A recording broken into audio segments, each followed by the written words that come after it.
आज का हम लोग एडिटोरियल पेज पढ़ेंगे। आज 5 तारीख है, ठीक है। आज का एडिटोरियल बहुत ज़्यादा इंपॉर्टेंट है, मैं आपको पहले ही बता देता हूँ।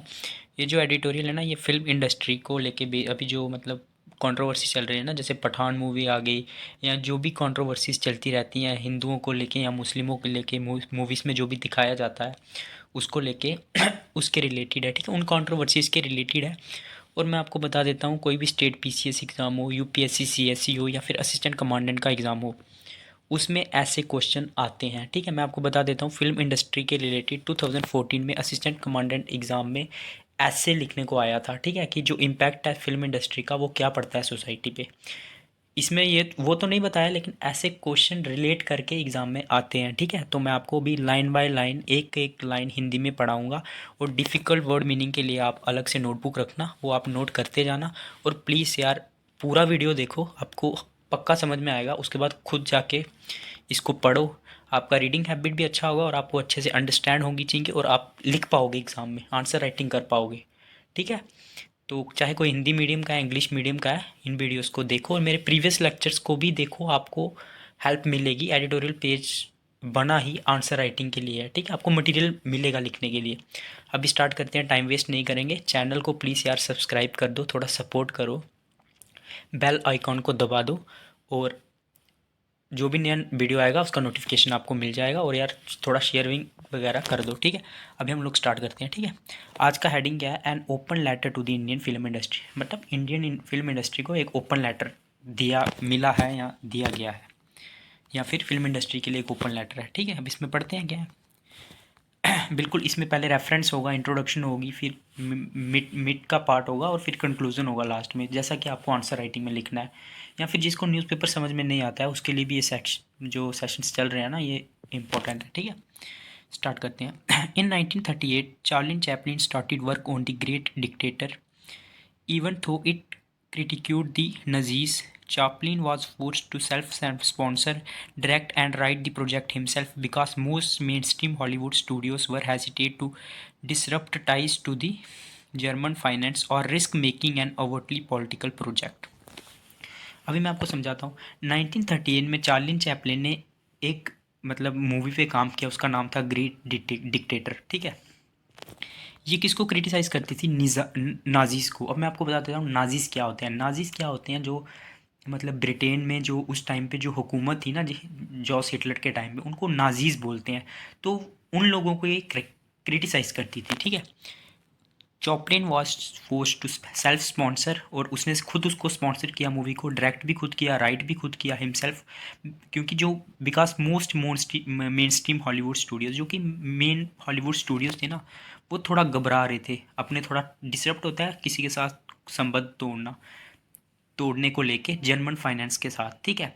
और risk making and overtly political project, ठीक है। ओवरटली का मतलब होता है खुले तौर पे, मतलब कोई पॉलिटिकल प्रोजेक्ट बनाने में वो थोड़ा हेसिटेट कर रहे थे, ठीक है। और अब जर्मन फाइनेंस के साथ भी वो अपने संबंध नहीं तोड़ना चाहते थे, क्योंकि हिटलर से सब लोग डरते थे ना। लेकिन चार्लिन चैपलिन ने खुद ये सब किया। Additionally many in the establishment felt appeasing Adolf Hitler could work, so official censorship was also a real threat. और इसमें ऐड करते हैं कि अच्छा, पहले आप अपीजिंग का मीनिंग लिख दीजिए। अपीजिंग का मतलब होता है मनाना, ठीक है। Many in the establishment felt appeasing Adolf Hitler could work, so official censorship was also there. मतलब सब लोगों को ये लगा था कि हिटलर इस चीज़ के लिए मानेगा या नहीं मानेगा, तो इसीलिए इसकी जो सेंसरशिप थी ना वो भी खतरे में थी। सेंसरशिप पता है ना आपको, कि मूवी कटिंग होना, मूवी में क्या क्या पार्ट कटेगा, वो उसमें भी एक रियल थ्रेट था। Yet showing tremendous personal and ideological fortitude. Fortitude का मीनिंग होता है कोरेजियसनेस, मतलब हिम्मत दिखाना। इसमें आपका ये है फोर्टिट्यूड, ये भी लिख दीजिए आप। The Hindu same word use करेगी, ठीक है। तो yet showing tremendous personal and ideological fortune, Chaplin forged ahead. मतलब फॉरगेट का मतलब होता है फॉरवर्ड, मतलब इतना उसके ऊपर थ्रेट था लेकिन वो फिर भी आगे बढ़ गया, ठीक है। उसके बाद the film lived expectations and become Chaplin's biggest commercial success. और फिट फिल्म क्या होगा, सुपर हिट हो गई और बिगेस्ट कमर्शियल सक्सेस बन गई किसकी, हिटलर की। It was nominated for 5 academy awards and become a classical cult classic. Cult, cult का मतलब होता है रिलीजियस, रिलीजियस मतलब कल्ट क्लासिक मूवी बन गई जो कि रिलीजन के बेस पे थी या रिलीजियस टर्म पे बनी थी, ठीक है। उसके बाद कॉन्टेक्चुअलाइज जी एनॉर्मिटी, एनॉर्मिटी का मीनिंग लिख दीजिए। एनॉर्मिटी का मीनिंग होता है ग्रुप जो कि बहुत ज़्यादा साइज़ में होता है, जहाँ फिर कोई group, the very great size effect extra, या फिर किसी चीज़ की गंभीरता। तो contextualise the enormity of Chaplin's achievement swimming against the tide, his film mocked Hitler's fetish for photo ops, ठीक है। तो अगर हम लोग मतलब इसको थोड़ा विवरण करें, जो चैपलिन की मतलब इफेक्ट पड़ा चैपलिन की अचीवमेंट कॉन्टेक्चुअलाइज करें अगर उसको, वो क्या किया उसने, स्विम किया अगेंस्ट द टाइड, मतलब लहरों के अगेंस्ट उसने काम किया जब उसको कोई भी सपोर्ट नहीं कर रहा था। इसकी जो फिल्म थी ना, मॉक्ड हिटलर्स फैटिश, फैटिश का मतलब होता है the fact that somebody spend on unreasonable amount of time doing a particular activity, ठीक है। मतलब किसी चीज़ पे कोई मतलब अनरीजनेबल एक्टिविटी पे कुछ बहुत ज़्यादा टाइम स्पेंड करना, ठीक है। तो the film mocked Hitler's fetish for photo ops, क्योंकि वो फ़ोटो खिंचाने में बहुत ज़्यादा मगन रहता था। तो इस चीज़ का, मॉक्ड का मतलब होता है मजाक उड़ाना, इस चीज़ का मजाक उड़ाया गया उस मूवी में, ठीक है। सेल्फ एग्रैंडिशिंग स्कीम्स, तो एग्रैंडिशिंग का मीनिंग लिखिए to increase power wealth of a country. जो उसकी सेल्फ एग्रैंडाइजिंग स्कीम्स थी, मतलब हिटलर की जो अपनी कंट्री की वो पावर बढ़ाना चाहता था। And critiqued the attack against minorities to distract from economic failure. और उस मूवी में ये भी बताया गया कि किस तरह से हिटलर है ना, जो वो क्या कर रहा था, मिनॉरिटीज़ को क्रिटिसाइज़ कर रहा था, ताकि क्या कर रहा था मतलब, and critiqued the attack against, मतलब मिनॉरिटीज़ के अगेंस्ट जो अटैक हो रहे थे उसको क्रिटिसाइज़ कर रहा था इकोनॉमिक फेलियर को दूर करने के लिए, उससे उससे डिस्ट्रैक्ट ना होने के लिए। Most importantly it expose the futility of placating authority and figures. तो इसमें वर्ड मीनिंग लिखिए आप, फ्यूटिलिटी, फ्यूटिलिटी का मीनिंग होता है नॉनसेंस या फिर कोई नलिटी, व्यर्थ की बात। ऑफ प्लेसेटिंग, प्लेसेटिंग का मीनिंग होता है शांत, दिलासा देना, ठीक है। तो मतलब ये उसकी जो और ऑथोरिटेरियन का मतलब मीनिंग होता है allowing people the freedom to decide things of themselves, मतलब जो लोग हैं ना उनको डिसाइड नहीं करने देना खुद से, उनके डिसीजन खुद लेना। तो इसका मतलब क्या हुआ, most importantly it expose the futility of placating authority and figures, ठीक है। फ्यूटिलिटी का मतलब हो गया नॉनसेंस, मतलब इस चीज इसने क्या किया, उसने चैपलिन ने क्या किया उस मूवी में, एक्सपोज किया प्लेसेटिंग अथॉरिटी एंड फिगर्स। वहाँ प्लेसेटिंग का मतलब होता है मतलब अ, जो दिलासा देता था वो लोगों को और खुद उनके सारे डिसीजन लेता था। अथॉरिटेरियन होता है खुद डिसीजन लेना, उस चीज़ को एक्सपोज किया उस मूवी ने। This was when Hollywood consciously eschewed taking an anti-Nazi stand on screen even if it privately opposed Nazism। तो मतलब ये किस टाइम पे किया चार्ली चैपलिन ने, जब जो पूरा हॉलीवुड था, एस्ट्यूड का मतलब होता है, एस्ट्यूड, एस्ट्यूड का मतलब मैं आपको बताता हूँ। इसका मतलब यार मैंने लिखा था लेकिन अभी मिल नहीं रहा है। हाँ अच्छा ठीक है, मैं आपको बता देता हूँ। इट दिस इज़ वन, मतलब पूरा जो बॉलीवुड था ना, एस्ट्यूट का मतलब होता है अगेंस्ट उसके स्टैंड ले रहा था, मतलब एंटी नाजी था उसके खिलाफ, मतलब कुछ भी वो बोलना नहीं चाहता था, ऑन स्क्रीन पे कुछ भी उसके खिलाफ नहीं बोलना चाहता था। एस्ट्यूट होता है मतलब एक स्टैंड लेना, और इवन इट प्राइवेटली, लेकिन वो प्राइवेट में तो एक्सपोज करता था नाजिज्म को, लेकिन डरता था ऐसा करने के लिए, ठीक है। उसके बाद आ गया साइट ऑफ कॉन्टेस्टेशन। कॉन्टेस्टेशन का मतलब होता है मुकाबला। इस similar situation has come to pass in India, India में भी ऐसा सिचुएशन आ गया। Indian film industries are now a site of ideological and political contestation. मतलब इंडिया में क्या है ना, विचारधारा और पॉलिटिक्स कंटेस्टेशन चल रहा है उनमें, मतलब आइडियोलॉजिकल एंड पॉलिटिकल कंटेस्टेशन चल रहा है। As the Kashmiri files and Pathaan controversies highlight, Kashmiri और जो पठान पे आपको पता है जो कॉन्ट्रोवर्सी चली, वो इन चीज़ों को हाईलाइट करता है, ठीक है। उसके बाद आ गया the BJP is consistently leveraging, leveraging का मतलब होता है किसी चीज़ का लाभ लेना, ये है लेवरेजिंग। फिल्म्स टू स्वे मास ऑडियंस। स्वे का मतलब होता है इम्पैक्ट डालना। तो बीजेपी क्या कर रहा है ना, फिल्म्स को अपना फ़ायदा लेने के लिए यूज़ कर रहा है, ठीक है। उनका इस तरह का इन्फ्लुएंस डाल रहा है लोगों पे कि उनका फ़ायदा हो। Mixing religious imagery patriotism and nationalistic ideals, this film methodologically propagate की संघ परिवार मैथोडोलॉजी। इसमें क्या करता है वो मूवीज़ में रिलीजियस चीज़ों को मिक्स करता है, पैट्रियोटिज्म को डालता है, नेशनलिस्ट आइडियल्स को डालता है। और फिर ये मूवीज़ क्या है ना, ये प्रोपोगेट करती है संघ परिवार मैथोलॉजीज, मतलब उनके जो तरीके हैं उनको, उनके जो रूल हैं उनको फॉलो करती है। संघ परिवार आपको पता है ना, संघ परिवार मैं आपको बता देता हूँ किसको बोलते हैं। अब देखो आपको पता है जो आरएसएस है ना, उसकी जो आगे छोटी मोटी जो संस्थाएं आरएसएस के लिए काम करती हैं, जैसे अखिल भारतीय संस्था हो गई, या फिर हिंदू दल हो गया, हिंदू विश्व परिषद, इनको बोलते हैं संघ परिवार, मतलब ये आरएसएस का ही हिस्सा है, ठीक है। तो वो उनकी मैथोलॉजीज को ही प्रोपोगेट करती हैं, मतलब फैलाती हैं।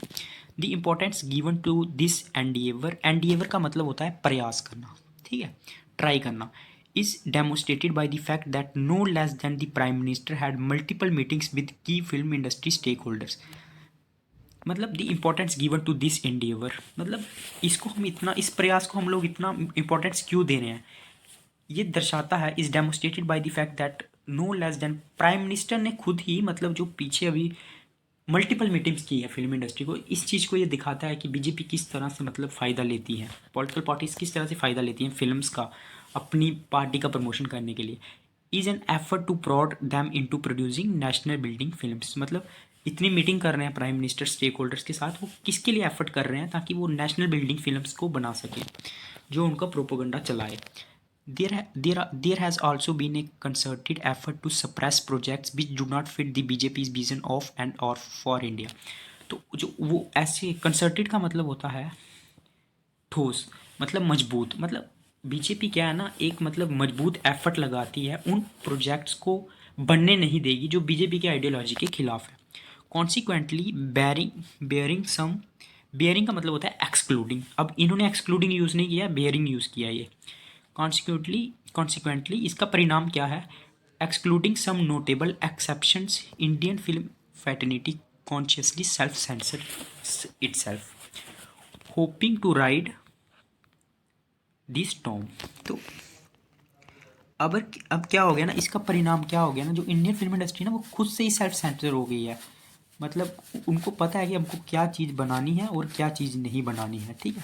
होपिंग टू, मतलब राइड आउट का मतलब होता है निकलना डिफ़िकल्ट सिचुएशन से, वो इस होप में है कि वो इस डिफ़िकल्ट सिचुएशन से बाहर आ जाएगी जो अभी उनके सामने है, ठीक है। Faced with dispensation that stops at nothing. अच्छा, डिस्पेंसेशन का मतलब होता है सिस्टम, मतलब सिस्टम को फेस करना जो कहीं भी नहीं रुकेगा। This self preservation imperative is understandable, ठीक है। सेल्फ प्रिजर्वेटिव होता है खुद को बचाने का जो ये इम्पेरेटिव है ना, मतलब इम्पेरेटिव का मतलब होता है नेसेसरी, ये एक मतलब अंडरस्टैंडेबल है, मतलब समझ रहे हैं कि हम लोग की उन लोगों पे इतना प्रेशर है कि उन लोगों को मतलब फिल्म पार्टीज़ के हिसाब से ही बनानी पड़ती है, नहीं तो उनकी फिल्म को चलने नहीं देंगे, ऐसा प्रोपोगंडा चलाएंगे। After all why should an actor और प्रोड्यूसर और director stand up for constitutional values when they face boycotts and threats. अब मतलब कोई भी एक्टर और डायरेक्टर वो क्यों कॉन्स्टिट्यूशन वैल्यूज़ के खिलाफ खड़ा होगा जब उसको बायकॉट और थ्रेट ही मिलेगा। When investigate agencies are unleashed on them, जब इन्वेस्टिगेशन एजेंसीज उनके पीछे पड़ जाएंगी। और when no one publicly stands with them, जब पब्लिक उनके साथ ही खड़ी नहीं होगी तो कोई भी एक्टर या डायरेक्टर क्यों ऐसी मूवीज़ बनाना चाहेगा, ठीक है। क्योंकि ऐसा प्रोपोगंडा फैलाएंगे कि बॉयकॉट कर देंगे लोग उसकी मूवीज़ का, तो फिर ऐसा करेंगे ही नहीं डायरेक्टर को। Coincidentally, this assault comes at time when the nature of film consumption is undergoing a structural shift। अभी ये चीज़ें इस टाइम पे हो रही है ना जब मतलब जो फिल्म्स है ना वो भी शिफ्टिंग कर रही हैं, ठीक है। एज जी मतलब पहले किसी और प्लेटफॉर्म पे चलती थी, आजकल प्लेटफॉर्म चेंज हो रहे हैं। As the DVD and retail business model has been rendered obsolete. Obsolete का मतलब होता है, मैं आपको बता देता हूँ, आउटडेटेड। अब क्या है ना, डीवीडी का जो कल्चर था ना, बिजनेस मॉडल था ना, पहले पहले क्या था, अगर कोई मूवी फ्लॉप भी हो जाती थी लोग उसको डीवीडी पे देख लेते थे। ऑब्सलीट का मतलब होता है आउटडेटेड, मतलब पुराना हो चुका है, अब ये मॉडल पुराना हो चुका है, ठीक है। Film makers no longer get a second shot at turning a profit. Film makers के पास अभी कोई भी सेकंड ऑप्शन नहीं है कि वो किस तरह से, एक बार फिल्म पिट गई तो पिट गई, उनके पास कोई सेकंड ऑप्शन नहीं है। पहले तो डीवीडी के थ्रू बेच देते थे, अब उनके पास कोई सेकंड ऑप्शन नहीं है, ठीक है, प्रॉफिट कमाने का। This has been exacerbated by the unfortunate reality that confronting regressive values and uncomfortable truth is now a high risk endeavor। एक्सकर्बेटेड का मतलब होता है कि किसी चीज़ को और वर्स करना, मतलब ये इस चीज़ को, this has been exacerbated by the unfortunate reality, मतलब जो बदकिस्मत रियलिटी है ना, जिसको और भी वर्स कर देती है। किस चीज़ को? That confronting regressive values and uncomfortable truth is now A high risk endeavour. मतलब रिग्रेसिव वैल्यूज़ को भी फेस करना ना, रिग्रेसिव वैल्यूज़ है मतलब जो रिलीजन पे बेस है या जो दंगे फसाद वगैरह कराती है, वो एक हाई रिस्क एंडीवर है, मतलब प्रयास, मतलब हाई रिस्क वाला वो मतलब एफर्ट होगा। For it could invite the wrath of regressive forces. ये क्या करेगा? रैथ ऑफ रिग्रेसिव फोर्सेस को इन्वाइट करेगा, ठीक है। रैथ का मतलब होता है एंगर, एंगर को इन्वाइट करेगा अगर कोई ऐसी चीज़ें करना चाहेगा। फेस्ड विद दिस लेजिमिटेट कंसर्न, लेजिमिटेट हो गया मतलब रूल, इन सब मतलब चीज़ों को फेस करते करते film makers are opting to churn out extravagant. Churn out का मतलब होता है प्रोड्यूस करना, एक्स्ट्रा एक्स्ट्रा बैंड होता है एक्स्ट्रा ऑर्डनरी। मतलब इन चीज़ों को फेस करते करते ना, रिग्रेसिव वैल्यूज़ को, मतलब रिलीजन बेस मतलब बॉयकॉट सिस्टम को, फिल्म मेकर्स ने क्या चूज़ किया है कि वो चर्न आउट एक्स्ट्रा बैंड, मतलब वो एक्स्ट्रा ऑर्डनरी फिल्म्स बना रहे हैं, हाई बजट फिल्म्स बना रहे हैं जिनका रियलिटी से कोई लेना देना नहीं है। और उनको हम सेफ फिल्म भी बोल सकते हैं, क्योंकि उनको पता है अगर कुछ अच्छा बनाएंगे, कुछ रिलीजन बेस या कुछ उल्टा सीधा रियलिटी दिखा दी तो लोगों की भावनाएं एंगर में बदल जाएंगी। But India's film industry do not have the luxury of escaping socio economic and political realities. लेकिन इंडिया की फिल्म इंडस्ट्री के पास इतना पैसा नहीं है कि वो सोशल इकोनॉमी और पॉलिटिकल रियलिटी से दूर भाग सके। मतलब या फिर इतना उनके पास, मतलब लग्जरी का मतलब होता है इतना, इतना वो कर ही नहीं सकते हैं, मतलब इतना उनके पास पावर ही नहीं है कि वो इन चीज़ों से भाग सके। First the BJP is creating a committed film sector bye attacking the structural integrity of the film and television acts. तो मतलब एक तरीके से बीजेपी क्या कर रही है ना, कमिटेड फिल्म सेक्टर बना रही है, मतलब एक तरह का क्या कर रही है, बाय अटैकिंग, मतलब पूरा अटैक कर रही है किसके, जो स्ट्रक्चर है ना फिल्म इंडस्ट्री और टीवी टेलीविजन एक्टर्स का, उसको अटैक करके, मतलब एक तरह की फिल्में बना रही हैं।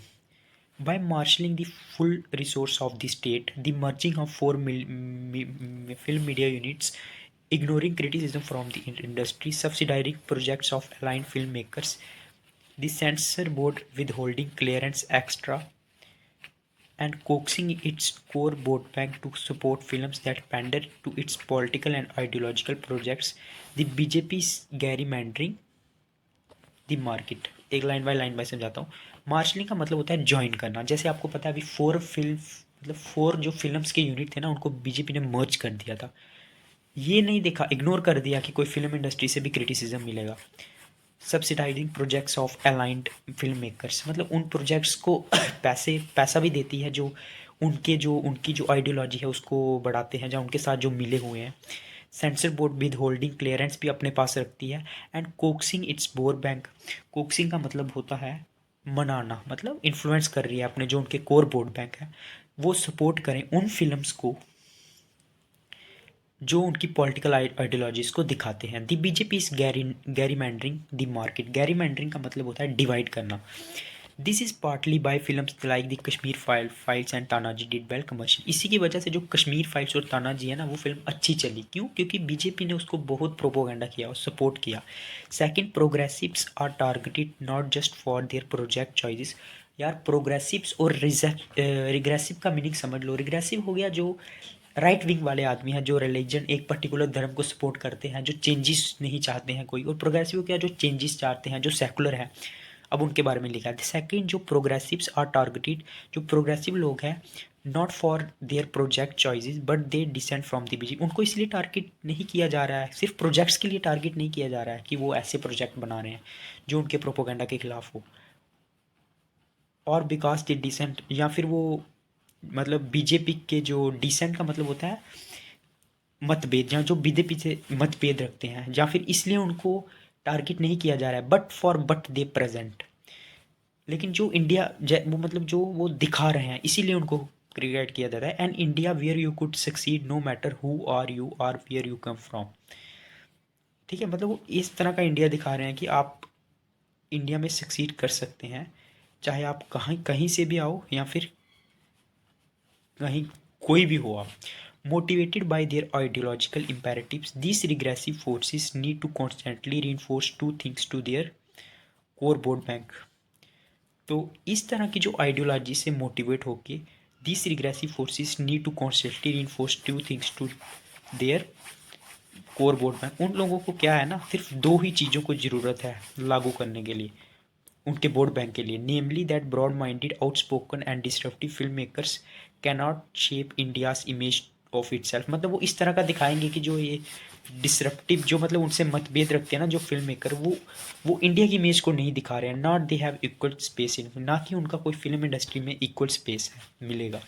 Third, audiences do not seem to be watching films as an escape from reality.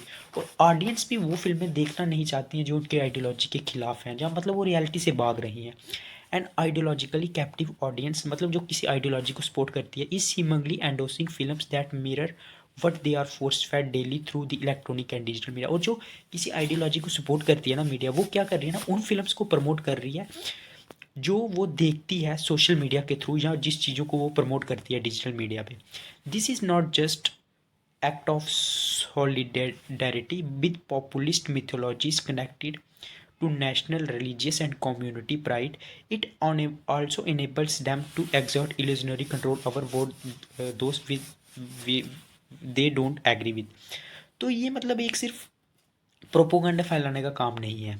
इससे क्या हो रहा है ना, उन लोगों को भी वो कंट्रोल कर देते हैं जो उनके साथ उनकी बात नहीं मान रहे हैं, उनको भी मतलब एक झूठा कंट्रोल कर देते हैं उनके भी। However, following Newton's third law, it follows that there are liberal audience that spawns film with regressive value.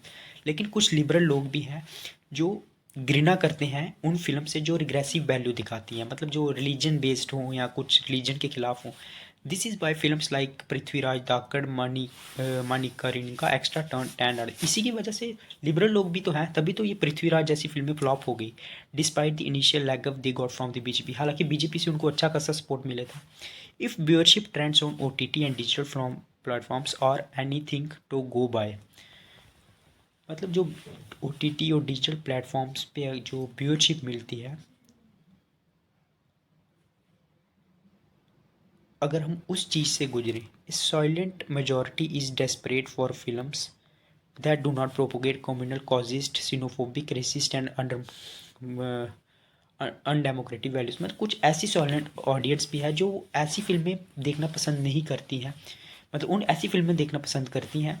अगर OTP और उनको उन मतलब OTP की तरफ भी अगर हम लोग देखें तो ऐसी ऑडियंस भी है जो ऐसी फिल्म देखती है जिसमें कोई कम्युनल कॉजिस्ट और अनडेमोक्रेटिक वैल्यूज़ ना हो।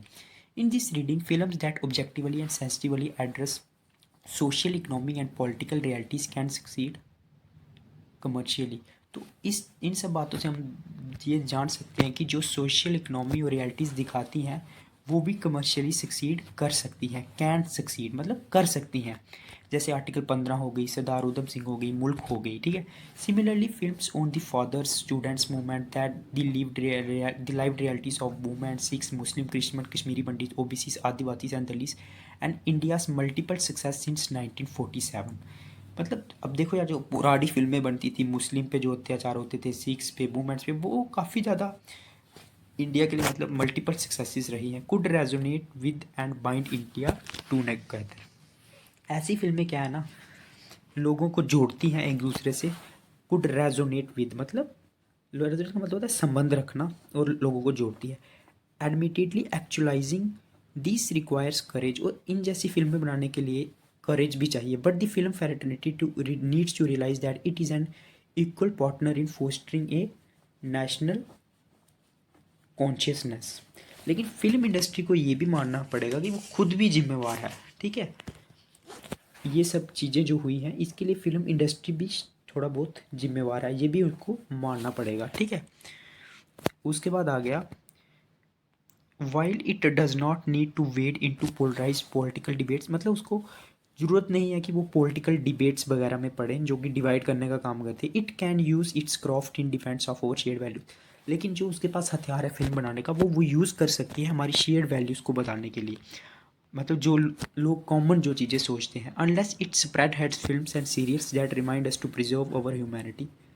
मतलब जब तक वो ऐसी फिल्में नहीं बनाएंगे जो ह्यूमैनिटी को प्रिजर्व करती हैं, that we way sympathy for the many voices of India, जो लोगों के लिए सहानुभूति की भावना क्रिएट करती हैं, and that envision a better tomorrow, और जो अच्छा भविष्य दिखाती है, this tsunami of hatred will not pass, और जो सुनामी है ना वो कभी भी ख़त्म नहीं होगी अगर ऐसी फिल्में नहीं बनाएंगे film makers. The shared work of progressives, मतलब जो जोड़ने का काम करते हैं। ये yet the onus of furthering, onus होता है बार, किसी के कंधों पे कोई बार होना, मतलब रिस्पॉन्सिबिलिटी भी कह सकते हो। Yet the responsibility of furthering constitution values is not on Indian film make fraternity on, ये सिर्फ इंडिया के फिल्म मेकर्स पे ही डिपेंड नहीं करता है कि वो कॉन्स्टिट्यूशन वैल्यूज़ दिखाएं, it is also on the progressive forces, वो प्रोग्रेसिव फोर्सेस पे भी डिपेंड करता है जो कि हमारी पॉलिटिकल पार्टीज हो गई।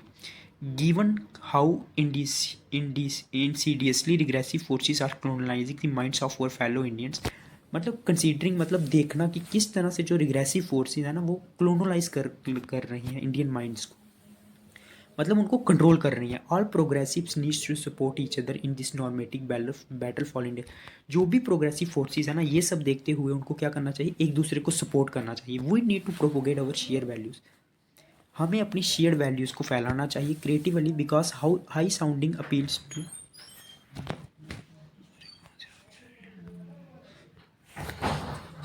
we need to propagate our shared values creatively because high sounding appeals to protect secular democratic and liberal values do not sway the silent majority। तो हमें क्या करना चाहिए, हमें जो हमारी शेयर्ड वैल्यूज़ हैं उनको हमको प्रोपोगेट करना चाहिए, मतलब जो हम लोग कॉमन चीज़ें जो शेयर करते हैं उनको प्रोपोगेट करना चाहिए, डेमोक्रेटिक और लिबरल वैल्यूज़ को प्रोपोगेट करना चाहिए, मतलब ये सब करने की ज़रूरत है,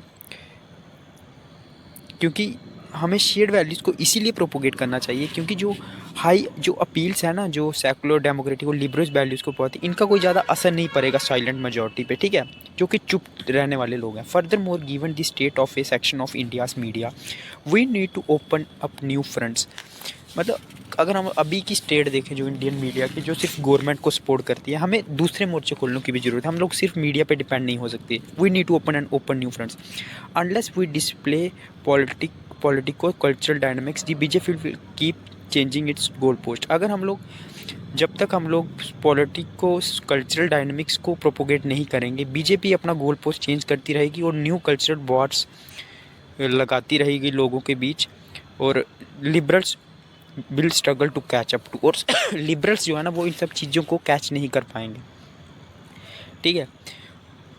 उसके बाद आ गया that is why progressives needs to support the film and television industry, इसीलिए जो प्रोग्रेसिव थिंकिंग वाले लोग हैं उनको ज़रूरत है कि वो टेलीविज़न इंडस्ट्री और फिल्म को सपोर्ट करें। Civil society political action against outfits attacking film sets, जो सिविल सोसाइटी है उनको एक्शन लेना चाहिए उन आउटफिट्स पे जो फिल्म्स को अटैक करते हैं, जो बॉयकॉट का प्रोपेगेंडा फैलाते हैं। Raising their issues in the legislature, उनके जो मामले हैं उनको लेजिस्लेशन में पेश करना चाहिए।